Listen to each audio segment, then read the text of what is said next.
சுத்த நாமத்திற்கு மகிமை உண்டாவதாக. 2024 வருஷத்தில் இந்த கடைசி உபவாச ஜபத்துக்கு நம்ம வந்திருக்கிறோம். தேவன் நமக்கு கிருபை செய்திருக்கிறார். ஆமென். அடுத்த வெள்ளிக்கிழமை 2025 வருஷத்துக்குள்ளே நம்ம இருக்க போகிறோம். ஆமேனா. அதனால் இந்த காலங்கள் எல்லாம் தேவன் நமக்கு நியமித்திருக்கிற ஒரு மாபெரும் ஆசீர்வாதம், அபிஷேகம், அது மாபெரும் ஒரு நன்மை. அதனால் ஒருவேளை நீங்கள் இந்த வருஷத்தில் நிறைய பிரச்சனைகளை சந்தித்திருக்கலாம், நிறைய போராட்டங்களை சந்தித்திருக்கலாம். அதுக்கு என்ன காரணம் அப்படின்னா, நம்முடைய வாழ்க்கையை நாம் என்ன செய்கிறோம், நாம் தீர்மானிக்கிறோம். நம்முடைய வாழ்க்கையில் நிறைய பிரச்சனைகளை நாம் தீர்மானிக்கிறோம். ஆனால் இன்றைக்கி நம்ம ஒரு சத்தியத்தை, மிக முக்கியமான சத்தியத்தை நம்ம உணர்ந்து கொள்ள போகிறோம். தேவன் நமக்கு உதவி செய்வாராக. ஆமென் சொல்லாமா? இந்த ஒரு இன்ட்ரடக்ஷனோட நம்ம இந்த சத்தியத்தை தியானம் செய்யலாம். ஏன் நம்முடைய வாழ்க்கையில் அநேக பிரச்சனைகள் வந்தது, நம்மளால் ஏன் மேற்கொள்ள முடியாமல் போயிருச்சு, ஏன் நான் இன்னுமா கண்ணீரோடு தான் இருக்கணுமா, அப்படியெல்லாம் நிறைய நீங்கள் கேள்வி கேட்டிருக்கலாம். ஆனால் கர்த்தர் நம்முடைய ஆண்டவர் நல்லவர், அவர் மாறாதவர். ஆமெனா? ஆமாம், கர்த்தர் சொல்கிறார், நான் கர்த்தர், நான் மாறாதவர், ஆதலால் யாக்கோபினுடைய வம்சத்தாராகிய நீங்கள் நிர்மூலமாகவில்லை என்று சொல்கிறார். அவர் நல்லவராக இருக்கிறதுனால தான் நம்ம நிர்மூலமாகலை. அப்படியானால் நம்ம கர்த்தருக்கு சித்தமானால் அடுத்த வருகிற நாட்களில் ஒரு புது வருடத்துக்குள்ளே கடந்து போகிறோம். ஆனால் இன்றைக்கி ஒரு தெளிவான ஒரு சிந்தையில், நம்முடைய ஆத்துமாவில் ஒரு ஒப்பு கொடுத்தலோடு கூட நம்ம அந்த நாட்களை நாம் சந்திக்க போகிறோம். எடுத்து வாசிங்க பார்க்கலாம். சங்கீதம் 31:15 வசனத்தை வாசிக்கலாம். சங்கீதம் 31:15. என் காலங்கள் உமது கரத்தில் இருக்கிறது. அவ்வளவுதான். எல்லாரும் ஆமென் சொல்லுங்க. என்ன இருக்குது? என் காலங்கள் உமது கரத்தில் இருக்கிறது. ஆமென். என் ஆண்டவரும் என் இரட்சகருமாய் இருக்கிற என் இயேசு தேவனே, என் இயேசு இரட்சகரே, என் காலங்களை நான் உங்கள் கரத்தில் ஒப்பு கொடுத்துட்டேன். ரொம்ப எளிமையான ஒன்று. ஏன் நமக்கு இந்த நாட்களில் ஒவ்வொரு நாளும் நம்ம வேதனைகளோட, பிரச்சனைகளோட, கண்ணீரோடு இருக்கிறோம் அப்படின்னா, நாம் யார், நம்முடைய கர்த்தருக்கும் நமக்கும் இருக்கக்கூடிய அந்த உறவு என்ன என்பதை நமக்கு சரியாக தெரியல. நம்முடைய ஜீவனுக்காக, நம்முடைய சமாதானத்துக்காகத்தான் கர்த்தர் நமக்காக ஜீவனை கொடுத்தார் கல்வாரி சிலுவையில். எத்தனை பேர் விசுவாசிக்கிறீங்க? நாம் என்ன செய்யலை அப்படின்னா, நம்முடைய காலங்களை அவருடைய கரத்தில் இருக்கிறது என்பதை நாம் பார்க்க தவறிவிட்டோம். நம்முடைய காலங்கள் எங்கே இருக்குதா சொல்லுங்க, யார் கையில் இருக்குது? இயேசு ராஜாவுடைய பலத்த கரம், அவருடைய ஓங்கிய புயம், அதில் தான் நம்முடைய காலங்கள் இருக்கிறது. இதை நீங்கள் நன்கு தெரிந்து கொள்ள வேண்டும். இப்போ ஆண்டவர் சொல்றாரு, என் காலங்கள் உமது கரத்தில் இருக்கிறது, என் சத்துருக்களின் கைக்கும், என் சத்துருக்களின் கைக்கும், என்னை துன்பப்படுத்துகிறவர்களின் கைக்கும், என்னை துன்பப்படுத்துவர்களின் கைக்கும் என்னை தப்புவியும், என்னை தப்புவியும். எத்தனை பேருக்கு இந்த வாக்குத்தத்தம் வேணும்? உங்களுக்கு அப்படியே பிடிச்சிக்கணும். என் சத்துரு. நல்லா கவனிங்க. இந்த இடத்துல சங்கீதக்காரன் என்ன பண்றாரு அப்படின்னா, இயேசு ராஜாவை அப்படியே நோக்கி பார்க்கிறாரு, கரத்தை பார்க்கிறாரு. கரம், கரம் கவனிக்கணும். ரொம்ப முக்கியமான சத்தியம். கடந்த வாரத்தில் நம்ம பார்த்தோம், கர்த்தாவே உம்முடைய கரம் ஓங்கி இருக்கிறது. அல்லேலூயா. மற்றவங்கெல்லாம் பார்க்கல, ஆனால் நான் பார்த்துட்டேன். அவரெல்லாம் காணவில்லை, நான் கண்டுவிட்டேன். உம்முடைய கரம் ஜெயம் எடுத்திருக்கிறது. இப்போ நிறைய பேர் என்ன பண்ணுவாங்கன்னா, ஒரு சில மேட்சிலெல்லாம் ஜெயிச்சுட்டாங்கன்னு வச்சுங்களேன், கையை பிடிச்சி மேலே தூக்கி இப்படி காட்டுவாங்க, இந்த கரம் ஜெயிச்சிருச்சு அப்படின்னு. ஆமேனா? கப்பெல்லாம் எடுத்து கையில் எடுத்து இப்படி தூக்கி பிடிப்பாங்க, எங்கள் கரம் ஜெயித்திருக்குதுன்னு சொல்லி. ஆனால் நான் நல்லா இருக்கணும், நான் சமாதானமாக இருக்க வேண்டும், என் குடும்பத்தில் நான் சந்தோஷமாக இருக்க வேண்டும் என்பதற்காக என் கர்த்தர் ஜெயம் எடுத்திருக்கிறார். ஆமென். அவருடைய கரத்தை நான் பார்த்து விட்டேன்.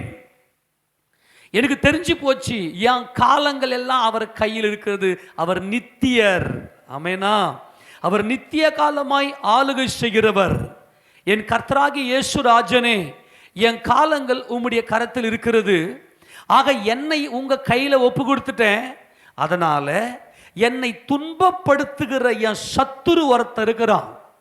என் சத்துருவனுடைய கை என் மேல் இனி வருவது இல்லை. என் சத்துரு எனக்கு விரோதமாய் இனி கரம் நீட்டுவது இல்லை. என்னை துன்பப்படுத்துகிறவர்களுடைய கரம் இனி ஓங்குவது இல்லை. காரணம், என் காலங்களை உம்முடைய கரத்துல ஒப்புவித்து விட்டேன். ஆமென். இன்னைக்கு தேவ சமூகத்தில் வந்திருக்கிற உங்கள் எல்லாருடைய வாழ்க்கையும் ஜெயங்கொண்ட கர்த்தராக இயேசு கிறிஸ்து ஏற்றுக்கொள்ளுகிறார். ஆமென். அப்போ என்ன நடக்குதுன்னா, இனி உங்க வாழ்க்கையில சத்துருவை நீங்க பார்க்க மாட்டீங்க. எத்தனை பேர் விசுவாசிக்கிறீங்க? இனி உங்க வாழ்க்கையில நீங்கள் துன்பத்தை சந்திக்கவே முடியாது. காரணம், ஜெயங்கொண்ட இயேசு ராஜாவை நாம் அறிந்திருக்கிறோம். அவர் யார்?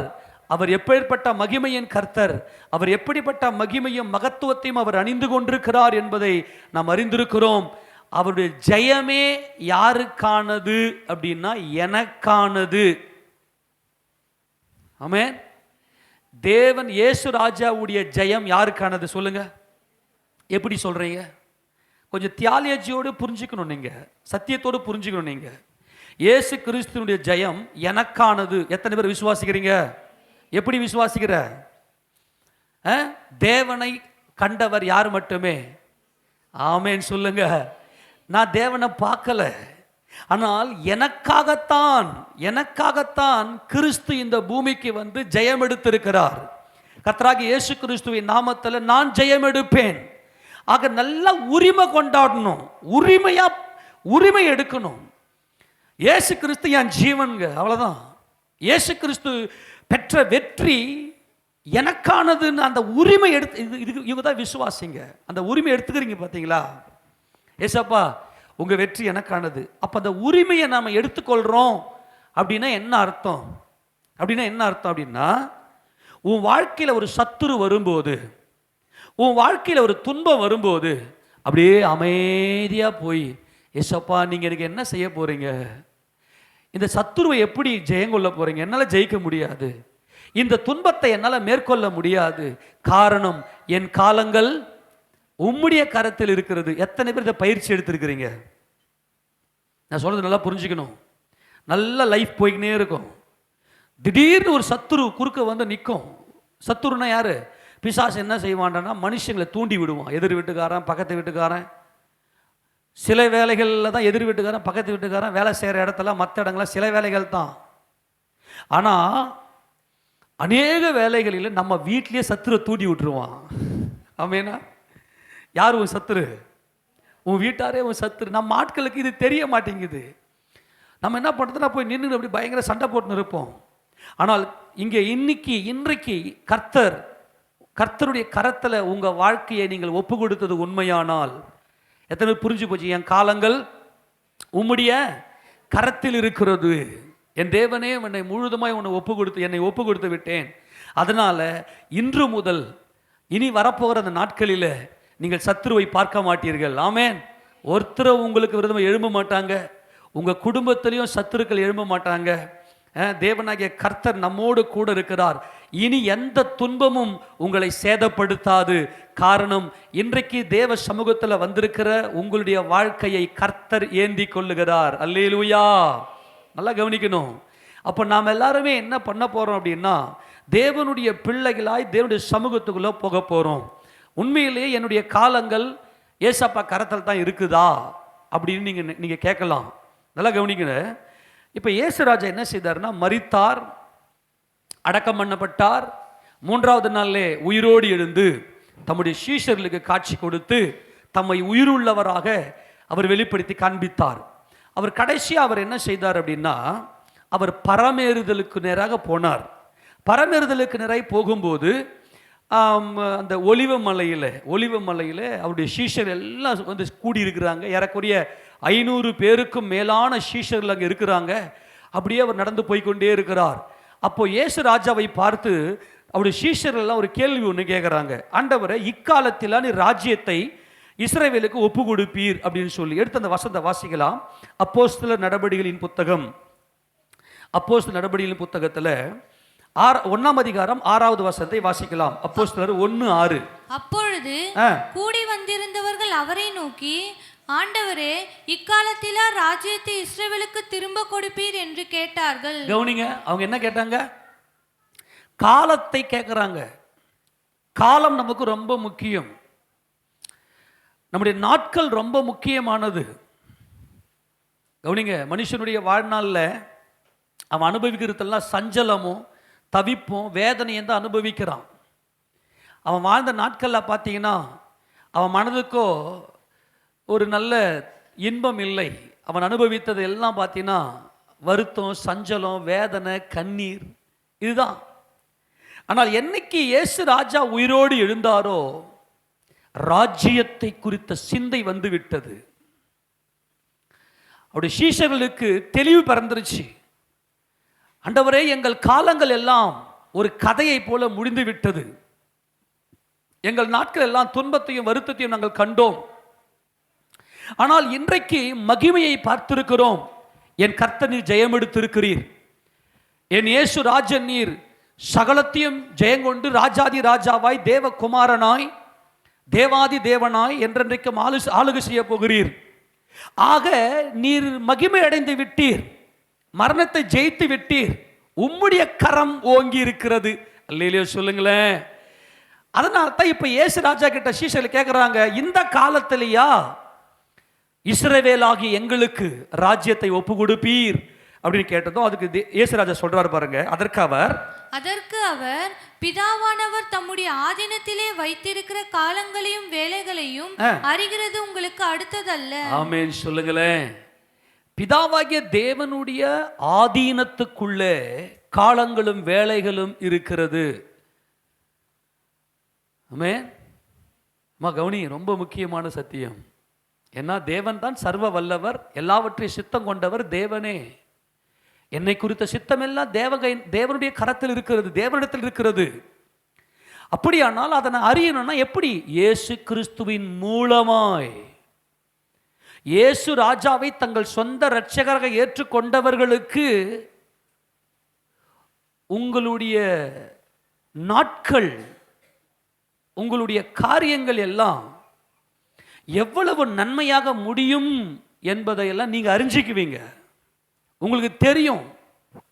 ஏன்னா பரிசுத்த ஆவியானவர் நமக்குள்ளே இந்த காலங்களையும் இந்த நேரங்களையும் நமக்கு வெளிப்படுத்தி கொடுப்பார். ஏன்னா எல்லாமே ஒரு குறிப்பிட்ட காலத்தில் நம்ம செயல்படுத்தணும். உண்மையா இல்லையா? பல்லு போயிட்ட பிற்பாடு நல்லா எலும்பை போய் கடிக்கிறதுக்கு ஆசைப்படலாமா? புரிஞ்சுக்குங்க. பல்லு இருக்கும்போதே நல்லா எலும்பெல்லாம் கடிச்சு நல்லா நினம் உள்ளதெல்லாம் சாப்பிட்டு நல்லா இருக்கணும் இல்லையா? அதே மாதிரி உதாரணம் சொல்ல வர, அதே போல தான் எல்லாமே காலங்களுக்கு உட்பட்டிருக்கிறோம். நாம அந்தந்த காலத்தில் அது எது நடக்கணும் அப்படின்னு சொல்லி நம்ம வாஞ்சை உள்ளவளாக இருக்கிறோம். அந்த காலம் தவறி வந்துட்டாலே நம்ம என்ன பிரச்சனை அப்படின்னு சொல்லி நம்ம நினைக்கிறோம். ஆனால் அந்தந்த காலத்தில் தேவன் நியமித்திருக்கிற அந்தந்த காலத்தில் நமக்கு சரியாய் நம்முடைய காரியங்கள்லாம் நடக்கணும் அப்படின்னா நமக்கு நல்லா தெரியணும். ஜெயங்கொண்டவரே, ஓங்கிய புயமுடையவரே, இக்காலத்திலா ராஜ்யத்தை எங்களுக்கு தரப்போகிறீர் அப்படி சொல்றதுக்கு அவர் சொன்ன பதில், என் பிதாவின் கரத்தில் இந்த காலங்கள்லாம் இருக்குது. அதனால பரிசுத்த ஆவியானவர் உங்களிடத்தில் வரும்போது நீங்கள் பலனடைந்து. வாசிய 8 வசனம். பரிசுத்த ஆவி உங்களிடத்தில் வரும்போது நீங்கள் பலனடைந்து எருசலேமிலும் யூதேயா முழுவதிலும் சமாரியாவிலும் பூமியின் கடைசி பரியந்தமும் எனக்கு சாட்சிகளாய் இருப்பீர்கள் என்றார். இதுதாங்க. எல்லாரும் ஆமென் சொல்லுங்க. எல்லா கரங்களை விட்டு ஆமென் சொல்லாமா? நம்முடைய காலங்கள் யாருடைய கரத்தில் இருக்குது? ஆமென். நம்முடைய காலங்களும் நேரங்களும் பிதாவாகிய தேவனுடைய ஆதீனத்திலே இருக்கிறது. அதை அறிவது உங்களுக்கு அடுத்தது அல்ல. ஆனால் நீங்கள் எனக்கு சாட்சிகளாய் இருப்பீர்களே, ஆனால் உங்கள் காலங்கள் நன்மையானதாக, உங்கள் காலங்கள் மகிமை உள்ளதாக, பலன் உள்ளதாக, அது மகிழ்ச்சி உள்ளதாக, அது நித்திய காலமாக இருக்கும்.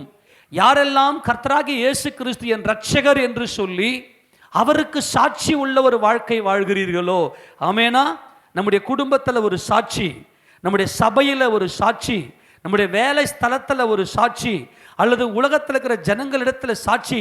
உங்களை பார்த்தா இயேசு கிறிஸ்துவை பார்க்கணும். இவங்க கிறிஸ்தவர்கள் பா, இவங்க பேச்சே காட்டி கொடுக்குது, இவங்க இவ்வளவு அன்பா இருக்கிறாங்க, இவ்வளவு சந்தோஷமா இருக்கிறாங்க அப்படின்னு நம்மளை பார்க்கும்போதே இயேசு கிறிஸ்துவை அவர்கள் பார்க்க வேண்டும். உங்களுடைய குடும்பத்தார் ரட்சிக்கப்படாமல் இருக்கலாம், அல்லது சர்ச்சுக்கு வரலாம், அவங்களுக்கு இயேசு கிறிஸ்து அன்பு பூர்ணமாக தெரியாது. ஆனால் நீங்கள் அவருடைய கரம், அந்த ஓங்கிய கரம், அந்த ஓங்கிய கரத்தில், ஓங்கிய புயத்தில் தான் என் காலங்கள் இருக்கிறது. சங்கீதக்காரன் பார்த்துட்டாரு இயேசு ராஜாவுடைய கரம் ஓங்கி இருக்குதுன்னு. அதை அப்படியே சீஷர்கள் பார்க்குறாங்க, இயேசு ராஜாவுடைய கரம் ஓங்கி இருக்கிறது. அதுதான் காலத்தை குறித்து கேட்டார்கள். அப்போ பரிசுத்த ஆவியானவர் உங்களிடத்துல வந்துட்டாருன்னா நீங்க யாருக்கு சாட்சியா இருப்பீங்க? எனக்கு சாட்சியா இருப்பீங்க. ஆமென். அப்போ உங்களுடைய காலங்கள் எல்லாம் எப்படி இருக்குன்னா அவ்வளவு மகிழ்ச்சியாக, அந்த காலங்கள் எல்லாம் அவ்வளவு சந்தோஷமாக தேவன் நடத்த வல்லமை உடையவராக இருக்கிறார். ஆமென்.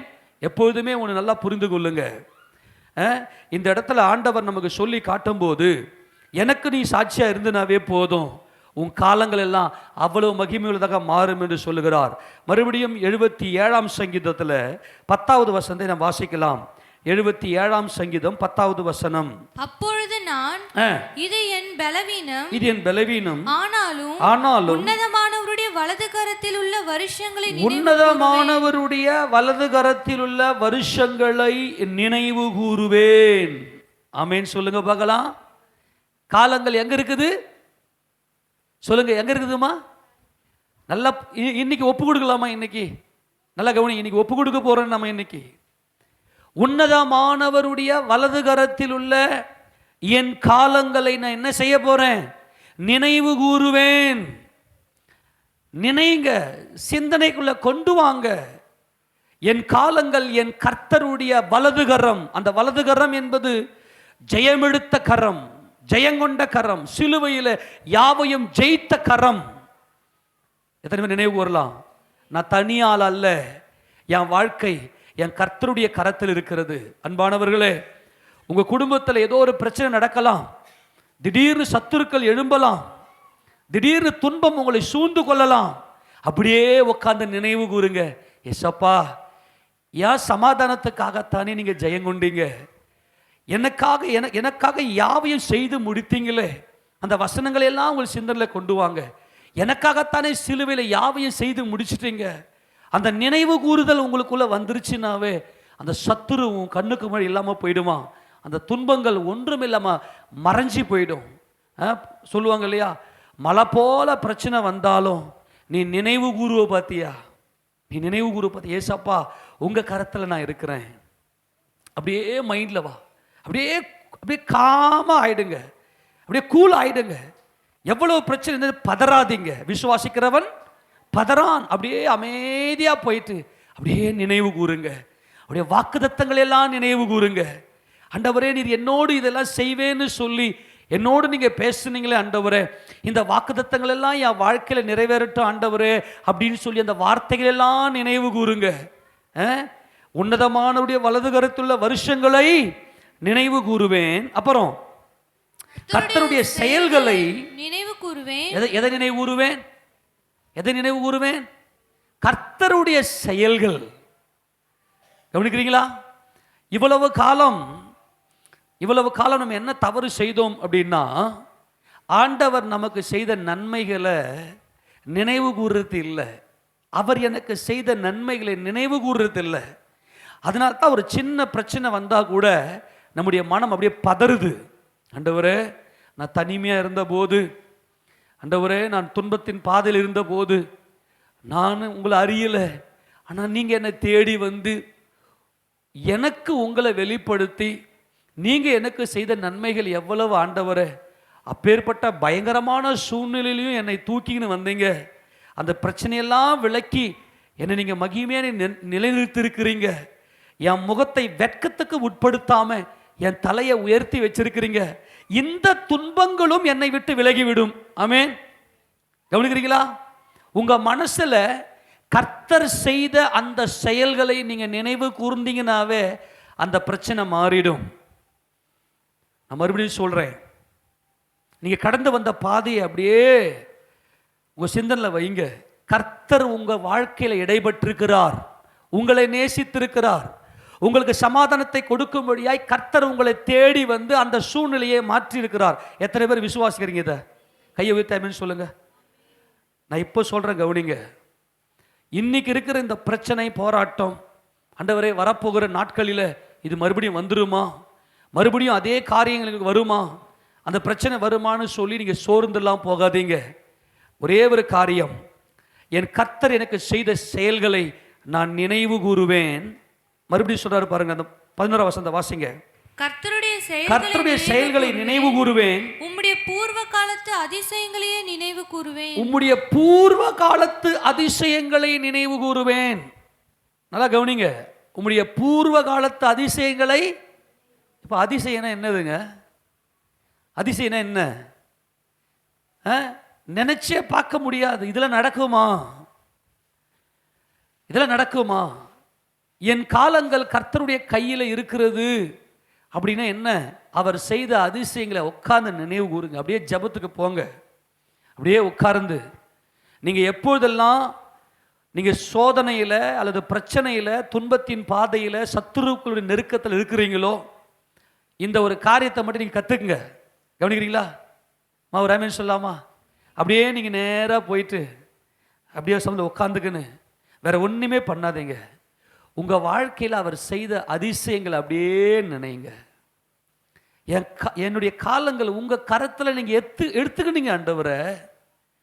நீங்கள் செஞ்ச நன்மைகளை எவ்வளவு பெருசு ஆண்டவரை அப்படியே நீங்கள் நினைவு கூர்ந்தீங்கன்னாவே, அப்படியே அதை யோசித்து கொண்டு வந்தீங்கன்னாவே, அந்த தேவனுடைய வல்லமை இன்னைக்கு இருக்கிற சூழ்நிலையை அப்படியே மாற்றிடும்.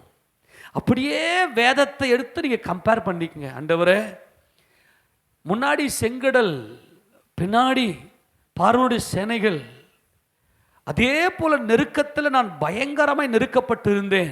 முன்னாடியே நகர முடியல, பின்னாடியே திரும்பி பார்க்க முடியல. எப்பக்கத்தில் சத்துருக்கள் என்னை சூழ, என்னை ஆண்டவரை சூழ்ந்திருந்தார்கள்.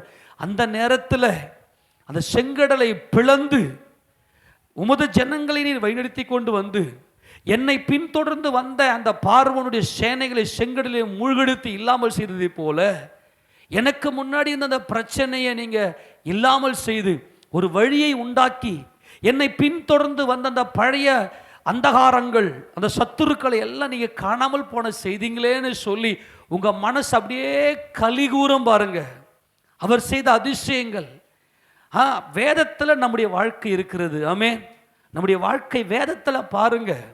இந்த பரிசுத்த வேதத்தில் உங்களுடைய வாழ்க்கையை பாருங்க. அப்படியே ஒப்பிட்டு அப்படியே யோசிங்க. அப்படியே உங்கள் பிரச்சனை எல்லாம் இல்லாமல் போகும். ஆமேன்னு சொல்லுங்க பார்க்கலாம். கர்த்தருடைய அந்த கரம் அந்த சூழ்நிலையில வந்து நம்ம அப்படியே விளக்கி நம்மை சமாதானமாய் நம்மை மனமகிழ்ச்சியை நடத்தும். கிறிஸ்து இந்த பூமியில் வந்த நோக்கமே ஒவ்வொரு மனிதனுடைய வாழ்க்கையிலும் சமாதானத்தை கொடுப்பதற்காகத்தான். நிறைய பேர் காலத்தை அவர் கையில் கொடுக்க மாட்டேங்கிறோம். என்னால் முடியும், நான் பார்த்துக்கிறேனே. என்ன பார்த்துக்குவீங்க? சரி, இப்போ நீங்கள் தான் இந்த காலத்தை பார்க்குறீங்களா, இல்லை கர்த்தருடைய கையில் ஒப்பு கொடுத்துருக்கிறீங்களா? அதுக்கு எப்படி நம்ம கண்டுபிடிக்கலாம்? மறுபடியும் அந்த 12ஆம் வசனத்தை வாசிங்க தொடர்ந்து. உம்முடைய கிரியைகளை எல்லாம் தியானித்து உம்முடைய செயல்களை யோசிப்பேன் என்றேன். இந்த 3 வசனத்தை நீங்க அப்படியே ஒரு மனப்பாடமா உங்களுடைய வாழ்க்கையில பயிற்சி எடுங்க. உம்முடைய கிரியைகளை எல்லாம் தியானித்து. தியானம் என்பது நம்முடைய ஆத்துமாவில் வரக்கூடிய சிந்தனை, அந்த ஜீவனிலே கலக்கிற ஒரு மாபெரும் ரகசியம் அது தியானம் என்பது. அப்படியே புசிங்க. அதெல்லாம் உங்களுக்கு நினைவுக்கு வரமாட்டேங்குது அப்படின்னு வச்சுங்களேன், ஃபாஸ்டிங் எடுத்துங்க, உபவாசம் பண்ணிக்கங்க.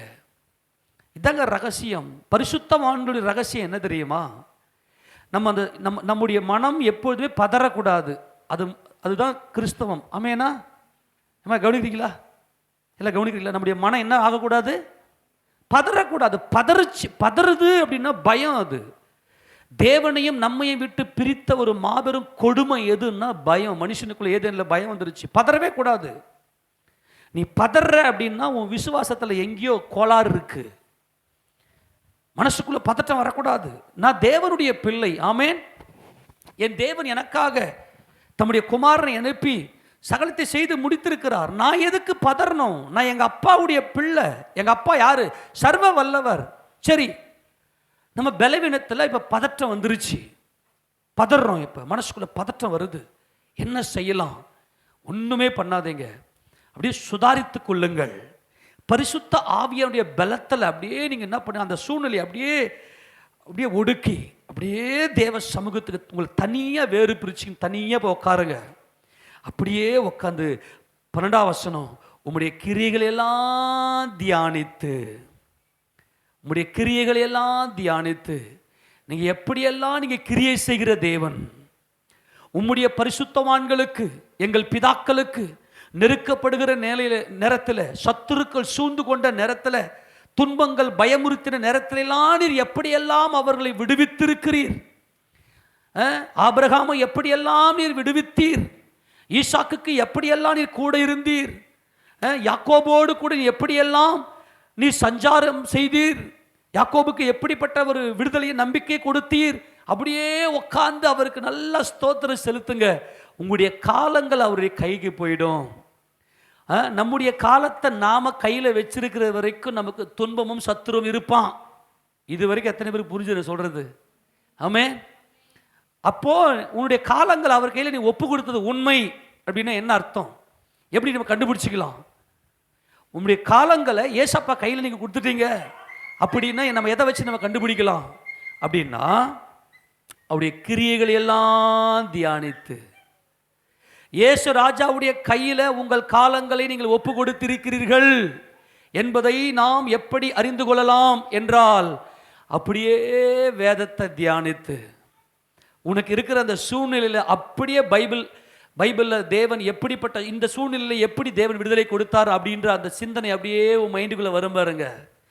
உங்கள் காலங்கள் ஏசப்பா கையில் இருக்குது, நீங்கள் நன்மையை பார்ப்பீர்கள். ஆமென்.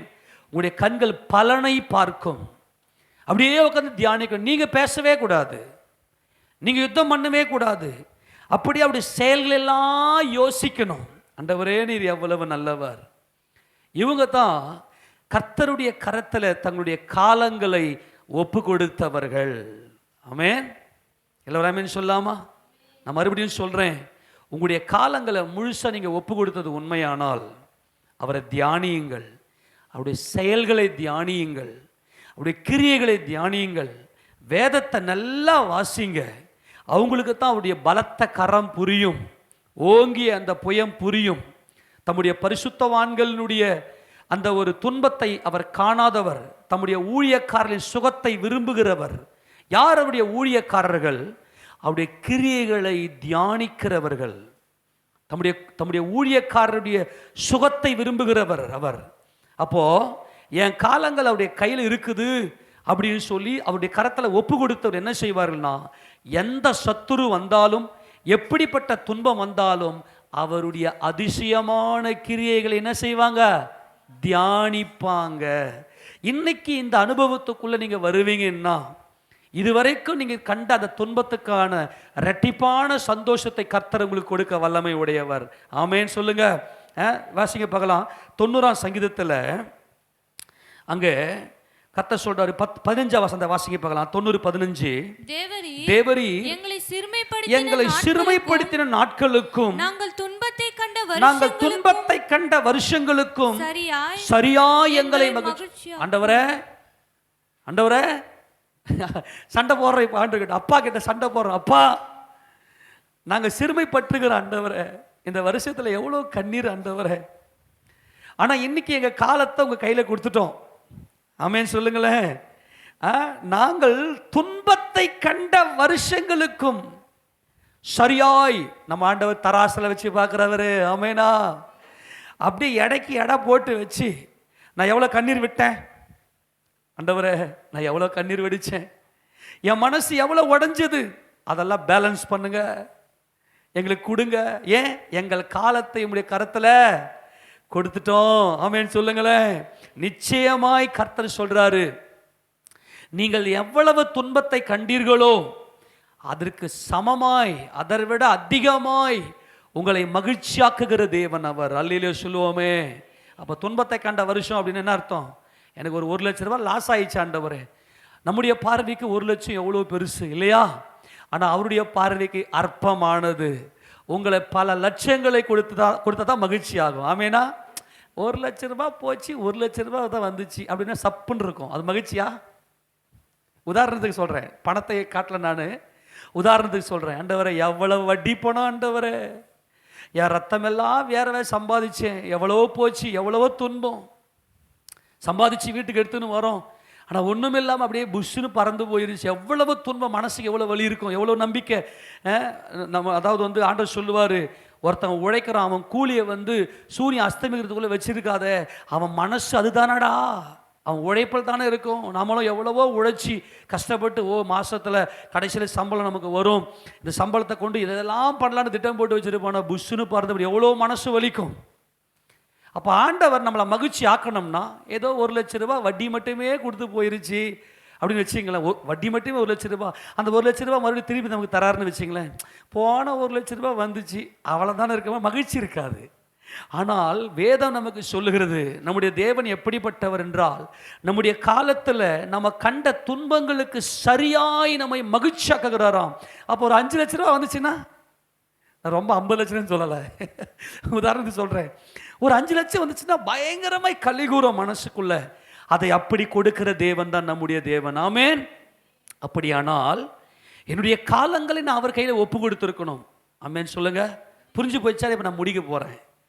என் காலங்கள் அவருடைய கரத்தில் இருக்குது அப்படின்னா என்ன அர்த்தம்னா, எந்த சூழ்நிலையிலும் நான் கண்ட துன்பங்கள், போராட்டங்கள், சத்துருக்கள் எனக்கு வரும்போது அவருடைய கிரியைகளை யோசிப்பேன். நான் என்ன செய்யலாம் என்பது அல்ல, அதுதான் முக்கியம். அவர் இந்த சூழ்நிலையில் எப்படி அவர் செயல்படுகிறவர். ஆமென். ஆண்டவரே, நீங்க தாவீதை கொண்டு எப்படியெல்லாம் நீர் ஜெயங்கொண்டீர், யோசேப்பை கொண்டு எப்படியெல்லாம் ஜெயமெடுத்தீர், தானியேலை கொண்டு எப்படியெல்லாம் நீர் ஜெயமெடுத்தீர், சாத்ரக் மேஷக் ஆபேத்நேகோவை கொண்டு எப்படியெல்லாம் ஜெயமெடுத்தீர், உம்முடைய ஜனங்களை நீர் எப்படியெல்லாம் போஷித்தீர், கண்மலையை பிளந்து எப்படியெல்லாம் நீர் தண்ணீரை கொடுத்தீர், உமக்கு விரோதமாய் உம்முடைய ஜனங்களுக்கு விரோதமாய் வந்த சத்துருக்களை எல்லாம் எப்படியெல்லாம் நீர் ஜெயத்தை கொடுத்தீர், மனமகிழ்ச்சியை கொடுத்தீர் என்பதை மட்டும் நீங்க யோசிக்கிறீங்க. நீங்க உங்க பிளான் வரக்கூடாது. இவங்க தான் காலத்தை அவர் கையில ஒப்பு கொடுத்தவங்க. ஆமென்.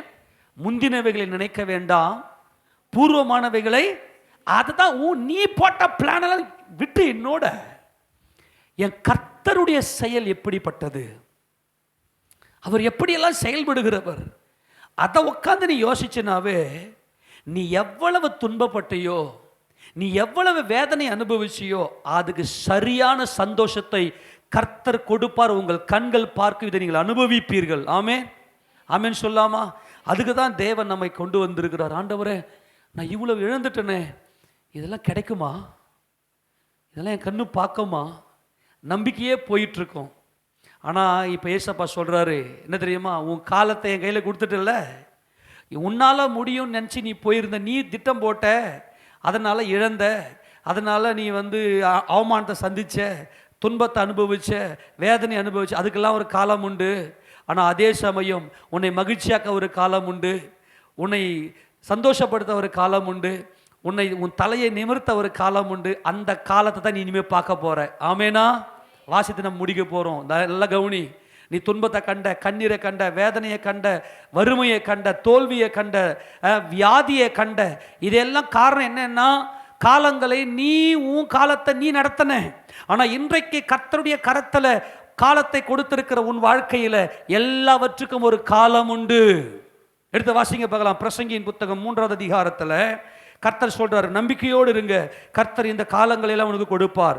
எடுத்து வாசிங்க பார்க்கலாம். 3ஆம் அதிகாரம் 1 ஒவ்வொன்றிற்கும் ஒவ்வொரு காலம் உண்டு, ஒவ்வொன்றுக்கும் ஒவ்வொரு காலம் உண்டு, வானத்தின் கீழ் இருக்கிற ஒவ்வொரு காரியத்துக்கும் ஒவ்வொரு சமயம் உண்டு. அம்மா, இது புரியுதா? இது ஒவ்வொரு காரியத்துக்கும் ஒவ்வொன்றுக்கும் ஒவ்வொரு காலம் உண்டு. என்ன காலம்? உன் வாழ்க்கைய நீ நடத்தினது ஒரு காலம். அந்த காலத்துலலாம் துன்பம், வருத்தம், வேதனை, சத்துரு, போராட்டம், பிரச்சனை, இதே தான் புலம்பி இருந்திருப்ப. ஆனால் கர்த்தருடைய கையில் உன்னுடைய காலத்தை கொடுத்து விட்ட பிற்பாடு சந்தோஷம், அறுவடை, மனமகிழ்ச்சி, பலன், பரிபூரணம், சமாதானம் எல்லாத்தையும் தேவன் கொடுக்கிறார். இப்போ நம்ம வாசிக்கும் போது துன்பம், வேதனை எல்லாம் உன் கையில் இருந்தது காலம். மகிழ்ச்சி சந்தோஷம் எல்லாம் அவர் கையில் இருக்கிற காலம். ஆக நீ துன்பத்தை கண்டிருக்கலாம், அது உன் கையில் இருந்த காலம். ஆனா இனிமே நான் சந்தோஷத்தை தான் பார்க்க போறேன். ஆமேனா? அது கர்த்தருடைய கையில் இருக்கிற காலம். நீ கர்த்தருடைய கையில உன் காலத்தை நீ ஒப்பு கொடுத்தது உண்மையானால் இந்த வாக்குத்தத்தங்கள் எல்லாம் உங்க தலையில பலிக்கும். ஆமேன் சொல்லுங்க. இன்னைக்கு ஒப்பு கொடுத்துட்டு தானே, எப்படிப்பட்ட சத்துருக்கள் சூழ்ந்து கொண்டாலும், எப்படிப்பட்ட துன்பம் வந்தாலும் யாரை யோசிக்கணும்? கர்த்தருடைய கிரியைகளை தியானிக்கணும். ஆமேன். அவர் செய்த அதிசயங்களை யோசிக்க வேண்டும். தொடர்ந்து வாசிமா. பிறக்க ஒரு காலம் உண்டு, இறக்க ஒரு காலம் உண்டு, நட ஒரு காலம் உண்டு, நட்டதை பிடுங்க ஒரு காலம் உண்டு, கொல்ல ஒரு காலம் உண்டு, குணமாக்க ஒரு காலம் உண்டு, இடிக்க ஒரு காலம் உண்டு, கட்ட ஒரு காலம் உண்டு, அழ ஒரு காலம் உண்டு, நகைக்க ஒரு காலம் உண்டு, புலம்ப ஒரு காலம் உண்டு, நடனம் பண்ண ஒரு காலம் உண்டு, கற்களை எரிந்துவிட ஒரு காலம் உண்டு, கற்களை சேர்க்க ஒரு காலம் உண்டு, தழுவ ஒரு காலம் உண்டு, தழுவாமல் இருக்க ஒரு காலம் உண்டு, தேட ஒரு காலம் உண்டு, இழக்க ஒரு காலம் உண்டு, காப்பாற்ற ஒரு காலம் உண்டு, எரிந்துவிட ஒரு காலம் உண்டு, கிழிக்க ஒரு காலம் உண்டு, தைக்க ஒரு காலம் உண்டு, மௌனமாய் இருக்க ஒரு காலம் உண்டு, பேச ஒரு காலம் உண்டு, சிநேகிக்க ஒரு காலம் உண்டு, பகைக்க ஒரு காலம் உண்டு, யுத்தம் பண்ண ஒரு காலம் உண்டு, சமாதானம் பண்ண ஒரு காலம் உண்டு. சமாதானம் பண்ண ஒரு காலம் உண்டு. அல்லேலூயா. இந்த காலத்தை அப்படியே நீங்க வீட்டில் போய் தியானம் பண்ணுங்க. ஆண்டவரே, எல்லாத்துக்கும் ஒரு சமயம் இருக்குது, எல்லாத்துக்குமே ஒரு காலம் இருக்குது. இவ்வளவு காலமாய் நான் பட்ட துன்பம் எல்லாம் அதுக்கு ஒரு காலம் இருக்குதுன்னா நிச்சயமாய் கர்த்தர் உன் வாழ்க்கையில இன்பத்தை வைத்திருக்கிறார். எத்தனை பேர் சந்தோஷமா இருக்குது? உன் வாழ்க்கையில எத்தனையோ போராட்டங்களை சந்தித்திருக்கலாம், சமாதானத்துக்கு ஒரு காலம் இருக்கிறது. ஆமேன். இப்ப நான் என்ன சொல்றேன்னா, உங்க கண்கள் இந்த கர்த்தருடைய கரத்தில் இருக்கிற இந்த காலத்தை மட்டுமே பார்க்க வேண்டும். சமாதானத்தை மட்டும் பாருங்க. அப்பா, நான் எவ்வளவு அனுபவிச்சிருக்கேன் ஆண்டவரே, எசப்பா, நான் எவ்வளவு நான் துன்பத்தை கண்டிருக்கிறேன், இனி நான் அதை பார்க்க மாட்டேன். என் காலங்கள் இப்போ உங்க கையில ஒப்பு கொடுத்து விட்டேன். அல்லேலூயா. இனிமே இந்த சமாதானத்தின் காலத்தை மட்டுமே நான் பார்ப்பேன். நடறதுக்கு ஒரு காலம் உண்டு, நட்டதை பிடுங்க ஒரு காலம் உண்டு, அறுக்க ஒரு காலம் உண்டு. ஆமேனா? நடுறதுன்றது என்னது? அது கண்ணீர். கண்ணீரோட விதைக்கிறவன் கம்பீரோட. நிறைய செலவு பண்ணி இருக்கிற பணத்தெல்லாம் கொட்டி நடுறது என்பது ஒரு அழுகை. நட்டதை பிடுங்க என்பது அறுக்க ஒரு காலம் உண்டு. ஆமேனா? அப்ப கர்த்தர் எல்லாவற்றுக்கும் ஒரு காலத்தை வைத்திருக்கிறார். நம்முடைய தேவன் அவ்வளவு அன்புள்ளவர். என் பிள்ளைங்க எப்பவுமே சந்தோஷமா இருக்கணும். ஆமேனா? அதனால் தான் துன்பத்தை கண்ட வருஷங்களுக்கு சமமாய் சரியாய் நம்மை மனமகிழ்ச்சி ஆக்குகிறார். அந்த சரியாய் சமமாய் என்பது நாம் நினைத்து பார்க்க முடியாத ஒரு பெரிய சந்தோஷம். ஒரு பிள்ளைக்கு நிறைய ட்ரெஸ்ஸுங்க வீட்டில் இருக்குது. ஆமேனா? அப்போ நமக்கு நிறைய ட்ரெஸ் இருக்குது அப்படின்னு இருப்போம். திடீர்னு ஒரு புது ட்ரெஸ் அப்பா எடுத்துன்னு வந்ததும் ஐயோ துள்ளி குதிக்கும், எகிரி நினச்சி கூட பார்க்கல. ஆமேனா? அதுதான் நான் சொல்கிறேன். இப்போ நம்மளாம் நினச்சிட்டு இருப்போம், நமக்கு ஏதோ போது வாழ்க்கைன்னு. நம்முடைய ஆண்டவர் நம்ம எப்படி மனமகிழ்ச்சி ஆக்குவார் அப்படின்னா, நம்ம நினைப்பதற்கும் நம்ம வேண்டுவதற்கும் அதிகமாய் நமக்குள்ளே கிரியை செய்து நம்ம துள்ளி குதிக்கிற அளவுக்கு நம்முடைய தேவன் நம்மை சமாதானத்தையும் மகிழ்ச்சியும் கொடுப்பார். அல்லையிலே சொல்லுவோமே. அதை நாங்கள் நல்லா புரிஞ்சு, இதுதான் நம்முடைய அப்பா. நம்ம பிள்ளைங்களுக்கு எப்படி நம்ம நம்முடைய பிள்ளைகளை மனமகிழ்ச்சிக்குள்ளே கொண்டு போகணும் அப்படின்னு சொல்லி பிள்ளைங்களை சந்தோஷப்படுத்துவதற்கு நம்ம பிரயாசப்படுவோமோ, அதே போல் தான் நம்முடைய தேவனும் சோர்ந்து போய் துவண்டு போய் வேதனையோடு இருக்கிற நம்மையும் அவர் சந்தோஷப்படுத்த அவர் சித்தமுள்ளவராக இருக்கிறார். ஆமேனா? நல்லா புரிந்து கொள்ளுங்க. இப்போ நம்ம பிள்ளைங்களை நம்ம சந்தோஷப்படுத்துறதுக்கு அந்த பிள்ளைங்க நம்மக்கிட்ட என்ன கேட்கும்? என்னை சந்தோஷப்படுத்து, எனக்கு இதெல்லாம் பண்ணு அப்படின்னு நம்ம கேட்குமா? அவங்க கேட்காத, அவங்க செயல்படுத்தாத, அவங்க எந்த ஒரு விஷயத்தையும் யோசிக்காத அந்த காரியத்தை நாம் யோசித்து அந்த பிள்ளைகளுக்காக அதை கொடுக்கும்போது எப்படி அந்த பிள்ளைகள் மனமகிழ்ச்சியும் சந்தோஷத்தையும் அடைகிறதோ அதே போலத்தான் நம்முடைய தகப்பனும் கர்த்தராகிய இயேசு கிறிஸ்துவின் நாமத்தில் நம்மை சந்தோஷப்படுத்தி நம்முடைய மனம் அப்படியே கலிகூறும் இல்லையா? அதுதான் பிதாவுக்கு மகிமை. தேவனுக்கு எது மகிமைன்றீங்க? உங்கள் மனசு அப்படியே அவருக்குள்ள கர்த்தருக்குள்ள, இது எங்கள் அப்பா செய்தாரு, என் இயேசு ராஜா இதை செய்தாரு அப்படின்னு சொல்லி உங்கள் மனசுக்குள்ள அப்படியே கலிகூறும் பாருங்க. அதுதான் அவருக்கு மகிமை. அப்போ அவர் மகிமைப்பட்டு தான் உன்னை அழைத்திருக்கிறார். அதனால் சோர்ந்து போயிடாதீங்க. இன்னைக்கு இந்த வேதத்தை விட்டு கொடுத்துட்டு அப்படியே இந்த வேதத்தின்படி உங்களுடைய சிந்தனையை கொண்டு வந்து அவருடைய கிரியைகளெல்லாம் யோசிங்க. உட்காந்து வேதத்தை வாசிங்க, அப்படியே டிஸ்கஸ் பண்ணுங்க. நம்முடைய ஆண்டவர் எப்படியெல்லாம் செயல்படுத்துகிற தேவன் அல்லவான்னு சொல்லி கண்டிப்பாக நம்முடைய காலத்தில் இந்த மனமகிழ்ச்சி, சந்தோஷம், சமாதானம், நற்பலன்கள் எல்லாவற்றையும் பார்ப்போம். அது அவர் கரத்தில் இருக்கிறது, ஏசப்பா கையில் இருக்குது. ஆமேனா? அதை மட்டும் நீங்கள் ஃபோக்கஸ் பண்ணுங்க. உங்கள் கண்கள் அதை மட்டும் வச்சு, நான் துன்பத்தை கண்ட வருஷங்களுக்கு சரியாய் என் கர்த்தனை மகிழ்ச்சியாக வல்லமை உடையவர் என்பதை உடைய கண்களில் அப்படியே அவரை நோக்கி பார்த்து எல்லா முழங்கால் படிட்டு, அன்புள்ள ஆண்டவரே நான் உண்மை ஸ்தோத்தரிக்கிறேன் அப்பா. எல்லாரும் அப்படியே கண்ணை மூடிங்க பார்க்கலாம். எல்லாம் கண்ணை மூடி அப்படியே